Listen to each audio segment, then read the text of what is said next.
छात्रों, हिंदी कक्षा में आपका स्वागत है। छात्रों, हम आरोह भाग 1 से नमक का दारोगा नामक कहानी का दोहरान करेंगे, जिसके लेखक प्रेमचंद जी। कहानी को पढ़ने से पूर्व हम प्रेमचंद जी के जीवन परिचय पर रोशनी डालेंगे। जीवन परिचय से संबंधित प्रश्न भी आ सकते हैं। प्रेमचंद का जो मूल नाम था वो धनपत राय था।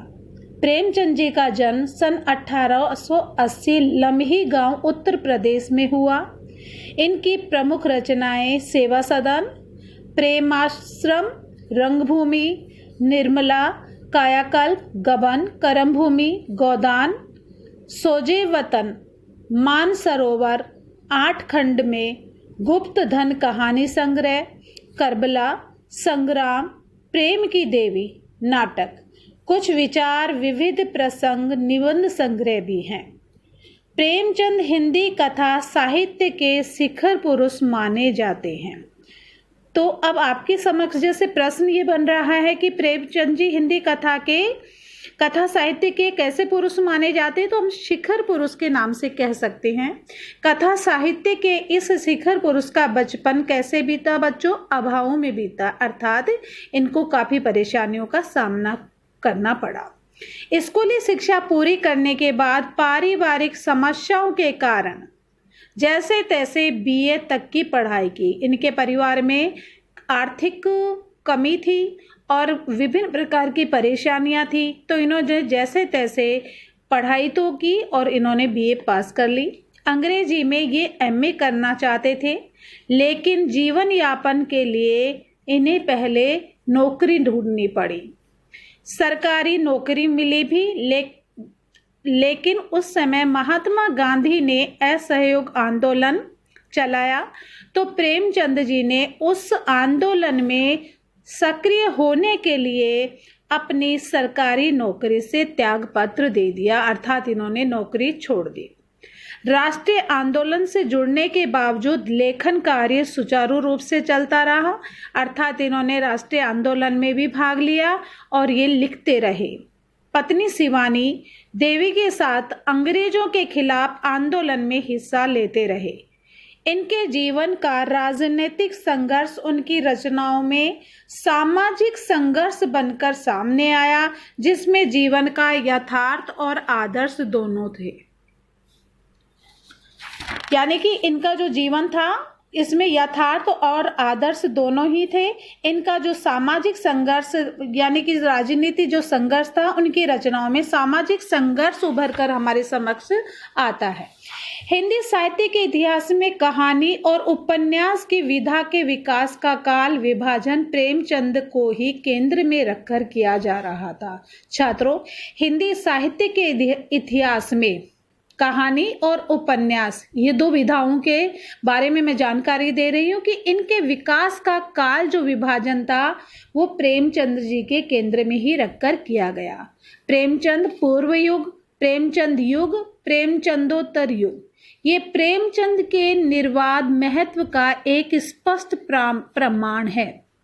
वस्तुतः प्रेमचंद ही पहले रचनाकार हैं जिन्होंने कहानी और उपन्यास की विधा को कल्पना और रोमानियत के धुंधले के से निकालकर यथार्थ की और ठोस जमीन पर प्रतिष्ठित किया। यथार्थ की जमीन से जुड़कर, अर्थात इसका कहने का मतलब ये है छात्रों कि उन्होंने जो समाज में दिखाना चाहते थे वो यथार्थ के आधार पर अपनी लेखनी से लिखा करते थे और समाज में इनके जो लेख थे वो प्रदर्शित हुआ करते थे। यथार्थ की जमीन से जुड़कर कहानी किस्सा गोई तक सीमित न रहकर पढ़ने पढ़ाने की परंपरा से भी जुड़ी।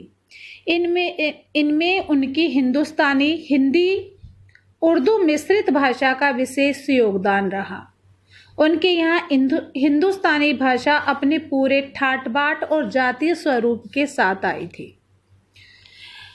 इनका आरंभिक कथा साहित्य कल्पना, सहयोग और रोमानियत के ताने बाने से बुना गया, लेकिन एक कथाकार के रूप में इन्होंने लगातार विकास किया और पंच परमेश्वर जैसी कहानी तथा सेवा सदन जैसे उपन्यास के साथ सामाजिक जीवन को कहानी का आधार बनाने वाली यथार्थवादी कला के अग्रदूत के रूप में सामने आए।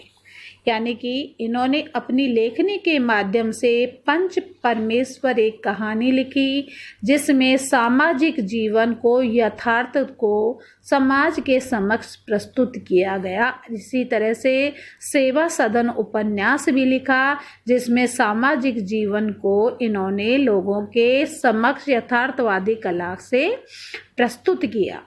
यथार्थवाद के भीतर भी आदर्श उन्मुख यथार्थवाद से आलोचनात्मक यथार्थवाद तक का विकास यात्रा प्रेमचंद ने की।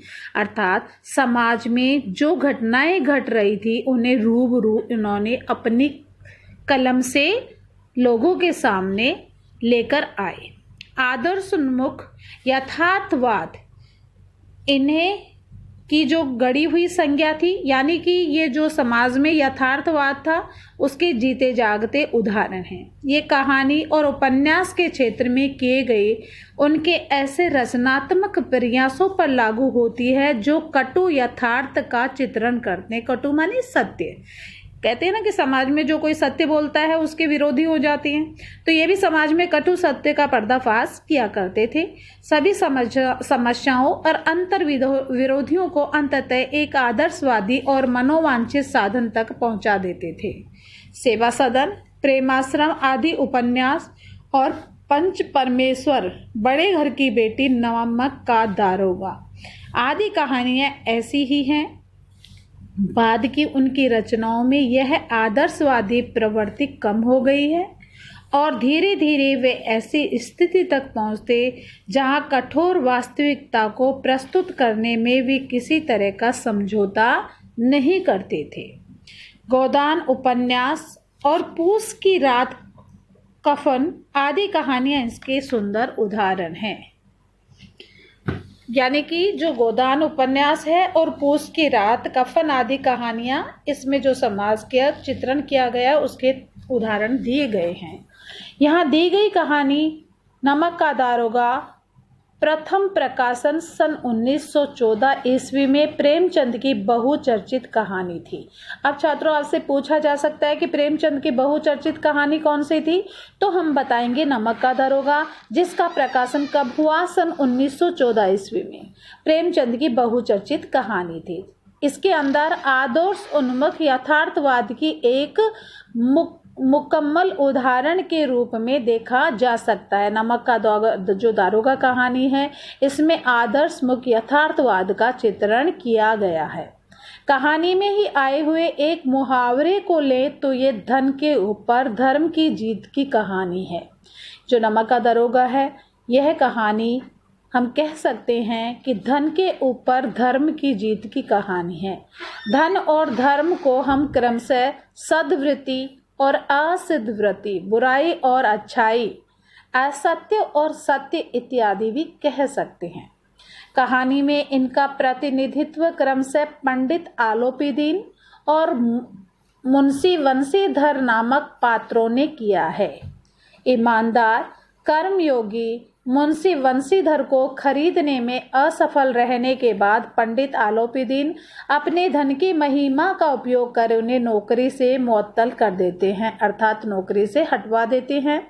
लेकिन अंततः सत्य के आगे उनका सिर झुक जाता है।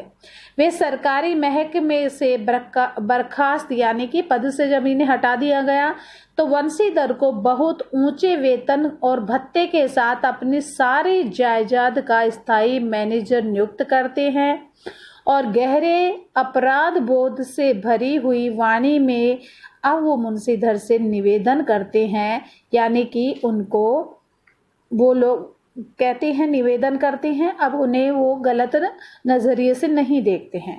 परमात्मा से यही प्रार्थना है कि वह आपको सदैव वही नदी के किनारे वाला बेमुरवत उदंड किंतु धर्मनिष्ठ दारोगा बनाए रखे। उदंड का मतलब जिद्दी।